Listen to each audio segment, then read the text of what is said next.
Hello friends, मैं आपको इस वीडियो में लघु गणक के बारे में, लोगरिथम के बारे में जानकारी देने जा रहा हूं। जैसा कि आप जानते हैं कि लोगरिथम मैथ के पॉइंट ऑफ व्यू से बहुत ही इम्पोर्टेंट टॉपिक है और इसका उपयोग मैथ के कई ब्रांचेज में किया जाता है।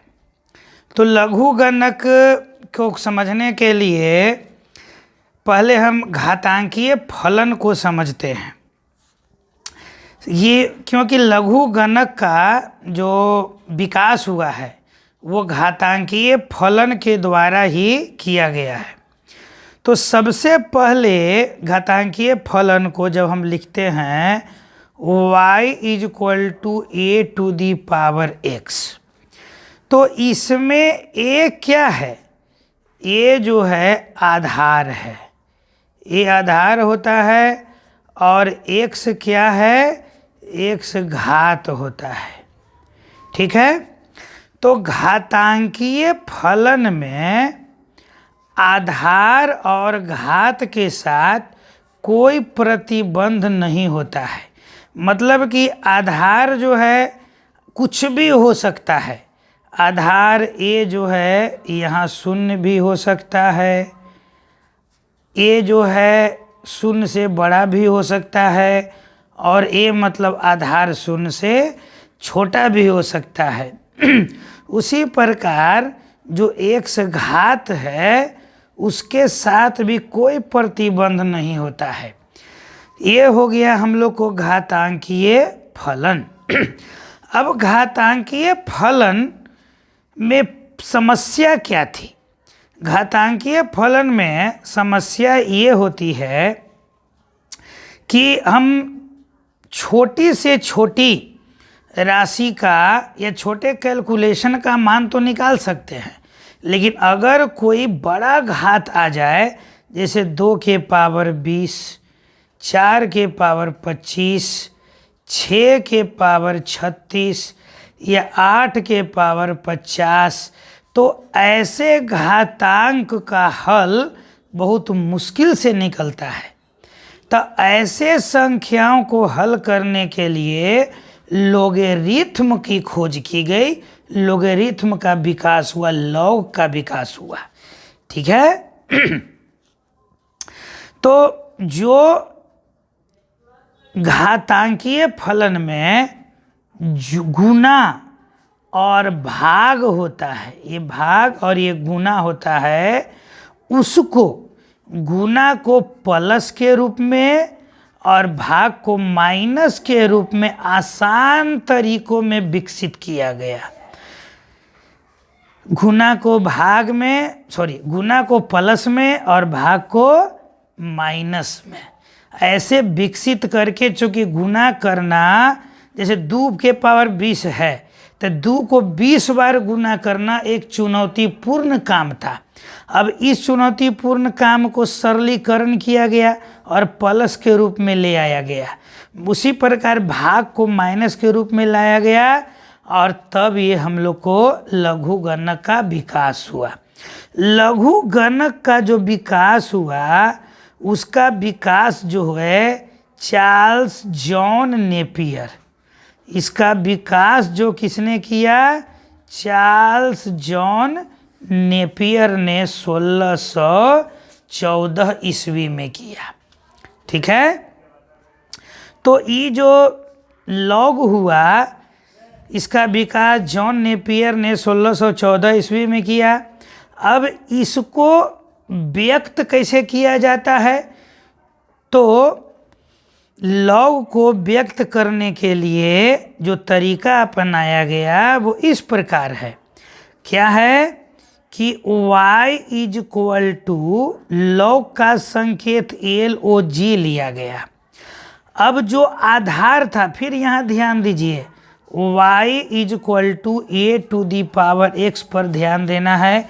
इसमें a क्या था? आधार था और x क्या था? घात था और y जो है उसका रिजल्ट आता था। ठीक है, अब यहाँ हम आधार को आधार के रूप में लिखे। ठीक है। अब x कोई संख्या के रूप में यहाँ लिखा गया। अब अगर हम इसको लिखना चाहते हैं लॉग के रूप में, तो घात कितना है x, तो x is equal to log अवधार a और संख्या y। ठीक है।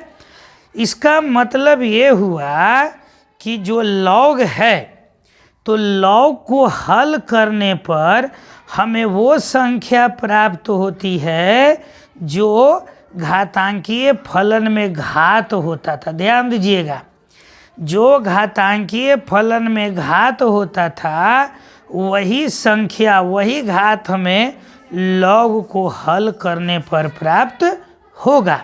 यहाँ एक चीज़ जान लेना है कि जब हमने लिखा x is equal to log आधार a और y, तब इसमें जो आधार है वह कभी भी जीरो नहीं हो सकता है। ठीक है। और यहाँ पर है जो आधार है वो हमेशा जीरो से बड़ा होगा, और a जो है कभी भी 1 के बराबर नहीं होगा। ये तीन चीज़ें आपको याद रखनी है कि a जो है कभी भी जीरो के बराबर नहीं होगा, यानी आधार कभी भी जीरो से छोटा नहीं होगा, यानी हमेशा जीरो से बड़ा होगा, धनात्मक होगा। और a जो है यह कभी भी 1 के बराबर नहीं होगा। अब y के साथ क्या शर्त है कि y जो है हमेशा जीरो से बड़ा होगा, यानी पॉजिटिव होगा, नेगेटिव नहीं होगा। इसको ध्यान रखना है कि यह जो y है संख्या, यानी कभी भी जीरो से छोटा नहीं होगा और न ही कभी जीरो के बराबर होगा। अगर हम यहाँ ये कहें संख्या में कि क्या x is equal to log 2 के बेस पर -3, ये परिभाषित है, तो ये कभी परिभाषित नहीं है क्योंकि यह y नेगेटिव नहीं होना चाहिए। अब लिखे x is equal to log -2 के बेस पर 3, यह बेस है, तो अब लॉग जो है उसका बेस ऋणात्मक नहीं होना चाहिए, यानी ये भी परिभाषित नहीं है। अगर लिखा रहेगा लॉग 0 बेस और 3, क्या ये परिभाषित है, तो बेस कभी भी 0 नहीं होना चाहिए। अगर लिखा हुआ है लॉग और यहाँ 3 के बेस पर 0, तो क्या ये परिभाषित है, तो ये कभी परिभाषित नहीं है, इसको ध्यान रखना है। ठीक है। अब यहाँ सिंपल कुछ प्रश्न को समझिए, तब हम लोग लॉग में फिर आगे बढ़ेंगे। जैसे कि इसका लॉग जो लिखा मैंने और 2 और 8, पहले इसका मतलब समझिए। लॉग को जो हम हल करते हैं उसका मतलब ये हुआ कि आधार का पावर कितना रखा जाए कि हमें संख्या प्राप्त हो जाए। यहाँ आधार कितना है 2, तो 2 का पावर कितना रखा जाए कि उसका मान 8 हो जाए। तो 2 का पावर अगर हम 3 रखें तो उसका मान 8 हो जाएगा। इसका मतलब है कि आंसर होगा 3। Very good. अब यहाँ लॉग है और 5 है, 5 के बेस पर 25 है। अब आप सोचिए कि 5 बेस पर कितना पावर, कितना घात रखें कि 25 हो जाए, तो आंसर होगा 2। यानी 5 पर अगर हम 2 घात रखते हैं तो आंसर 25 होगा। अगर यहाँ लॉग है 6 है और 36 है, तो आप बताइए कि 6 का पावर कितना रखें कि 36 हो जाए, तो हमारा घात कितना होगा 2। क्लियर। अगर यहाँ पर है लॉग 4 का बेस है और 64 है, तो 4 का घात कितना रखें कि 64 हो जाए, तो हम 4 का घात 3 रखेंगे तो 64 हो जाएगा। अब अगर लॉग है और यहाँ पर है हम लोग का बेस 5 और 125 है। अब आप सोचिए कि 5 का घात कितना रखें कि 125 हो जाए, तो घात हम 3 रखेंगे तब 125 हो जाएगा। तो आंसर हो जाएगा 3। ठीक है। अब यहाँ है log और 2 के बेस पर 64 है। अब 2 का कितना घात रखें कि 64 आ जाए, तो इसका आंसर होगा 6। अब तो समझ गए होंगे आप। अब आप सोचिए मन में कि अगर यहाँ पर 9 है, इस 729 है, तो 9 का पावर कितना रखे कि 729 हो जाए, तो हमारा जवाब होगा 9 का पावर 3। तो 3 आंसर हो गया। ठीक है। अब यहाँ पर देखिए कि कुछ नियम जो है लॉग का, तो लॉग के जो नियम है उस नियम के अनुसार हमें देखना है। तो देखिए बहुत इम्पोर्टेंट नियम लॉग है। आधार कुछ भी रहे, अगर संख्या 1 है, आधार कुछ भी रहे, संख्या 1 है, तो उसका मान हमेशा 0 होगा। जैसे अगर लॉग 5 के बेस पर 1 है तो मान 0, लॉग 10 के बेस पर भी मान 1 है तो इसका मान होगा 0। या लॉग है अगर 8 के बेस पर भी 1 है तो मान होगा 0, लॉग अगर 6 के बेस पर 1 है तो मान होगा 0। समझ गए। अब देखिए थोड़ा सा यहाँ देखिए कि लॉग जो है 2 प्रकार का होगा, एक ई के बेस पर और लॉग एक 10 के बेस पर। ठीक है। तो लॉग ई के बेस पर जो होगा इसको हम कहेंगे नेपियर लघुगणक, यानी यह हो गया हम लोग का नेपियर लघुगणक। ई जो है, ई को कहा जाता है नेपियर बेस। ई को ध्यान रखिएगा, ई है नेपियर बेस और इसका मान लगभग 2.7 होता है। ई को कहा जाता है नेपियर बेस और लगभग बराबरी, बराबर नहीं है, ये लगभग बराबर का चिन्ह है। इसका मान होता है 2.7 के बराबर। आज जब 10 के बेस पर लॉग को लिखते हैं इसको कहा जाता है साधारण लघुगणक। ये हम लोग का है कौन चीज, साधारण लघुगणक। समझ गए। तो ये है हम लोग का साधारण लघुगणक। 10 जब 10 के बेस पर रहेगा तो साधारण लघुगणक, और ये जब रहेगा ई के बेस पर तो ये रहेगा नेपियर लघुगणक। बात समझ गए इतना। चलिए अब आगे देखते हैं नियम में। 2 नियम हो गया। अब आइए तीसरा नियम में। ठीक है। अब देखिए लॉग जो है बेस कुछ भी रहे, अगर यहाँ पर x इंटू वाई 2 संख्याओं के गुणनफल के रूप में हो तब यह हो जाएगा लॉग ए एक्स प्लस इंटू में रहेगा x वाई में, तो बीच में प्लस साइन लिखा के ये टूटेगा। क्लियर।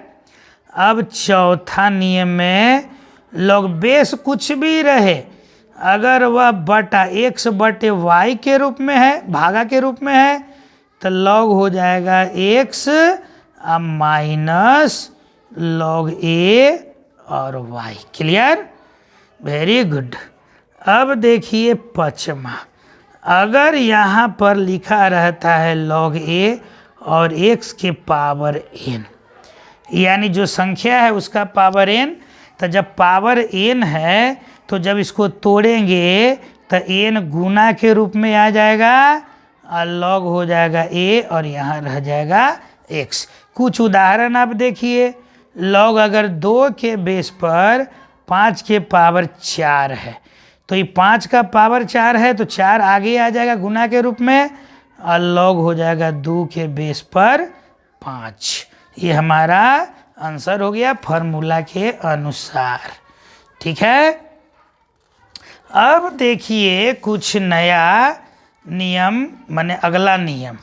अगला नियम में है कि अगर लॉग है और इस लॉग में आधार का पावर n है, ध्यान दीजिए आधार का पावर n है और यहाँ पर अगर x है, तो अगर आधार का पावर है तो इसको जब बाहर निकालेंगे तो n बटे n 1/n log a के बेस पर x हो जाएगा। यहाँ देख लीजिए नीचे माने आधार नीचे है, तो इसका जो घात है उसको जब हम गुणज के रूप में लिखेंगे तो उसका व्युत्क्रम के रूप में लिखेंगे, 1/n के रूप में लिखेंगे। आई log a के बेस पर x हो जाएगा। अब देखिए यहाँ log है और a के पावर अगर n है और x के पावर भी m है, तो इसको तोड़ना है। तो जानते हैं कि जब संख्या का पावर m है तो m ऊपर आता है, जब आधार का पावर है तो नीचे आता है। तो m ऊपर रह गया, n नीचे आ गया और log हो गया a के बेस पर x, ही आंसर आ गया। ठीक है, आगे देखिए। अब अगर यहाँ पर log है और a के बेस पर यहाँ x है, इसको तोड़ना है। तो इसको तोड़ेंगे, ऊपर संख्या x है तो ऊपर रह जाएगा और नीचे a है तो a रह जाएगा। अब जो अपने से जो आधार देना चाहते हैं, ई आधार देना चाहते हैं, ई आधार दे दीजिए। और नहीं तो अगर यहाँ log है, इसको हम तोड़ेंगे।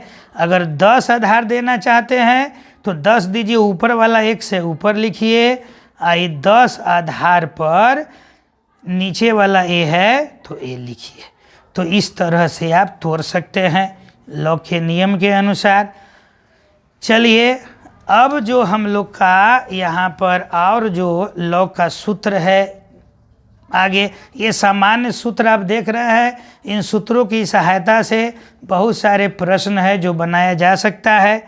अगर log है a के बेस पर अगर b है तो देखिए, अगर हम उल्टा करें, व्युत्क्रम लिखें, बटा के रूप में लिखें, तो ये जो आधार है और संख्या है जो उलट जाएगा, यानी log और अब आधार हो जाएगा b, संख्या हो जाएगा a। ऐसे हम उल्टा करके लिख सकते हैं। ठीक है, अब देखिए यहाँ पर कुछ सोचिए।